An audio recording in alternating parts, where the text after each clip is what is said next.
Assalamualaikum warahmatullahi wabarakatuh. Perkenalkan, nama saya Sri Mulyani dengan NIM 200700083 dari kelas B1 2020 PG PAUD IKIP Siliwangi. Video ini dibuat untuk memenuhi salah satu tugas mata kuliah Perlindungan dan Pemberdayaan Hak Anak dengan dosen pengampu Ibu Chandra Asri Windarsi, SH MPD. Pada video kali ini kita akan membahas deteksi dini anak korban kekerasan dan studi kasus serta solusi dan treatment.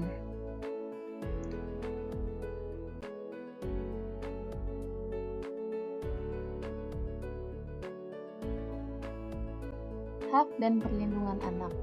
Yang pertama tercantum dalam pasal 19 Konvensi Hak Anak.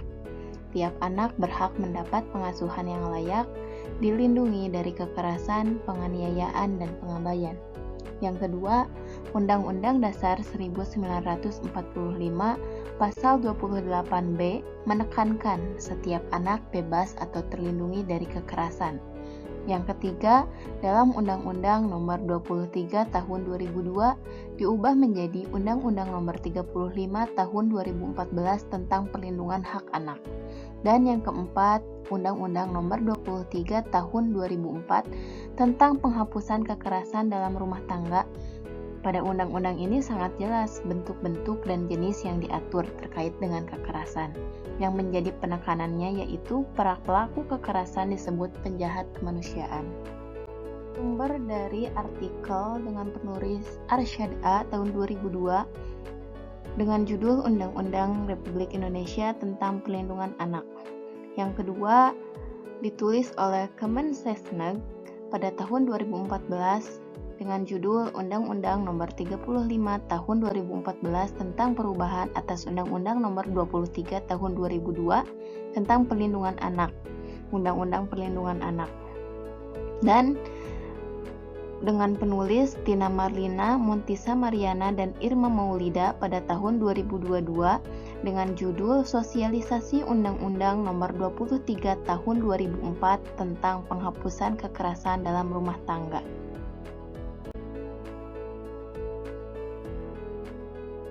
Bentuk-bentuk kekerasan. Berikut ini adalah bentuk-bentuk kekerasan yang biasa terjadi pada anak. Yang pertama ialah kekerasan fisik, yang kedua kekerasan psikologis atau emosional, yang ketiga kekerasan seksual, dan yang keempat penelantaran.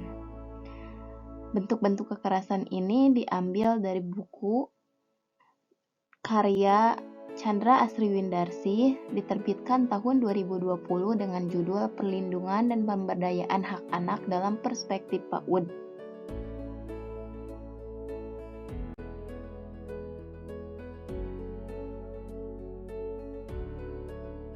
Pertama, kekerasan fisik.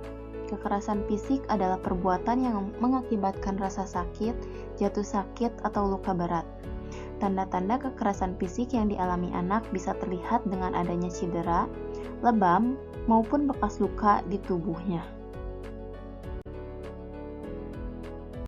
Contoh dari kekerasan fisik yang pertama ialah mencubit, yang kedua menjambak, ketiga memukul, lalu menendang, dan lain-lain.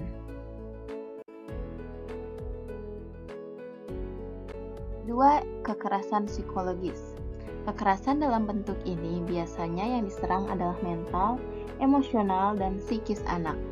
Perilaku kekerasan yang termasuk penganiayaan secara emosional adalah ancaman, mempermalukan di depan umum, penghinaan, komentar-komentar yang menyakitkan atau merendahkan harga diri anak, membandingkan anak, dan lain-lain.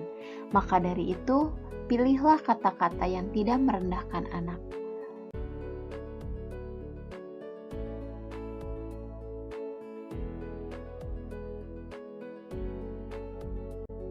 Tanda-tanda anak yang mengalami kekerasan psikologis. Yang pertama, kehilangan kepercayaan diri. Yang kedua, terlihat depresi dan gelisah. 3. Sakit kepala atau sakit perut yang tiba-tiba. Keempat, menarik diri dari aktivitas sosial, teman-teman, atau orang tua. Yang kelima, perkembangan emosional terlambat. Yang keenam, sering bolos sekolah atau penurunan prestasi, kehilangan semangat untuk sekolah. Yang ketujuh, menghindari situasi tertentu. Dan yang kedelapan, kehilangan keterampilan. Ketiga, kekerasan seksual. Kekerasan seksual ini bukan hanya kontak langsung ataupun menyentuh saja, akan tetapi perbuatan mengekspos gambar, foto, video, ataupun materi seksual lainnya sudah termasuk ke dalam kekerasan seksual.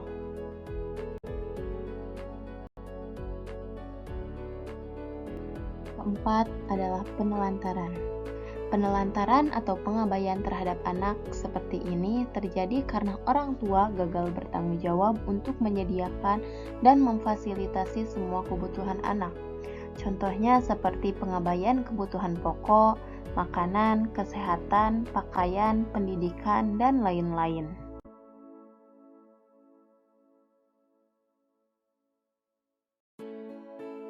Dampak dari kekerasan pada anak. Yang pertama, trauma. Kedua, depresi. Ketiga, sulit mengendalikan emosi. Yang keempat, susah tidur.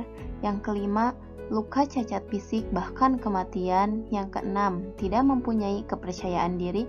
Dan yang ketujuh, merasa tidak berharga.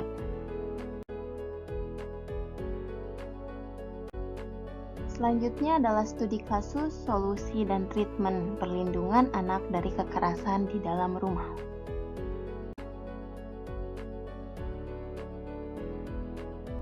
Latar belakang masalah. Banyaknya kejadian serta pemberitaan tentang kekerasan yang terjadi pada anak.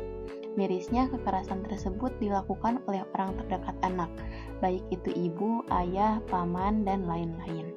Contohnya, pada kasus bayi berusia 10 hari disayat lehernya oleh sang ibu hingga tewas karena tidak rela bayinya diadopsi orang lain.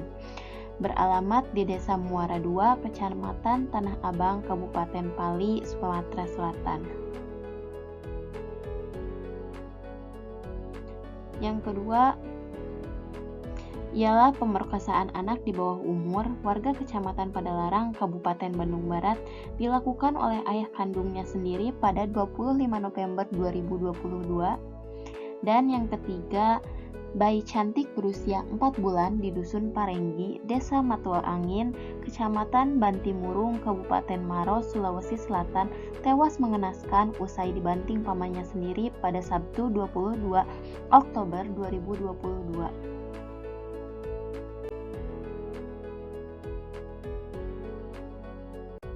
Solusi yang bisa dilakukan ketika kekerasan terjadi kepada anak.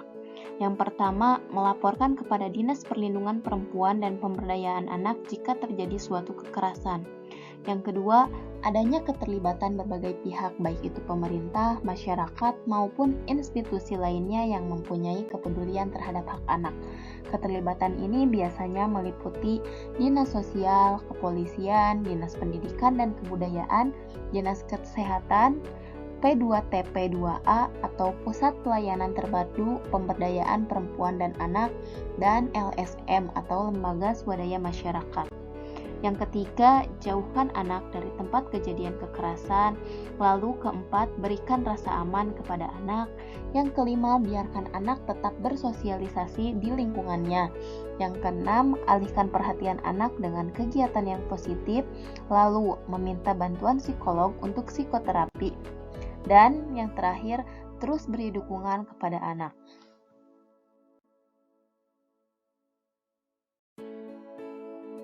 Treatment yang dapat dilakukan ialah hargai anak dan bersikap adil. Dengarkan keluhan anak. Yang ketiga, menghindar ketika marah. Keempat, peringatkan lebih awal. Dan yang terakhir, memberikan pengertian kepada anak tentang bagaimana melindungi dirinya sendiri.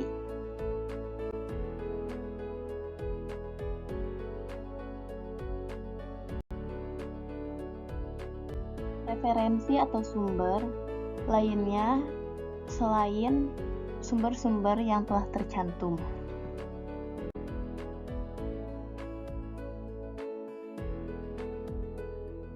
Sekian materi yang bisa saya sampaikan. Terima kasih, semoga bermanfaat. Wabillahi taufiq wal hidayah. Wassalamualaikum warahmatullahi wabarakatuh.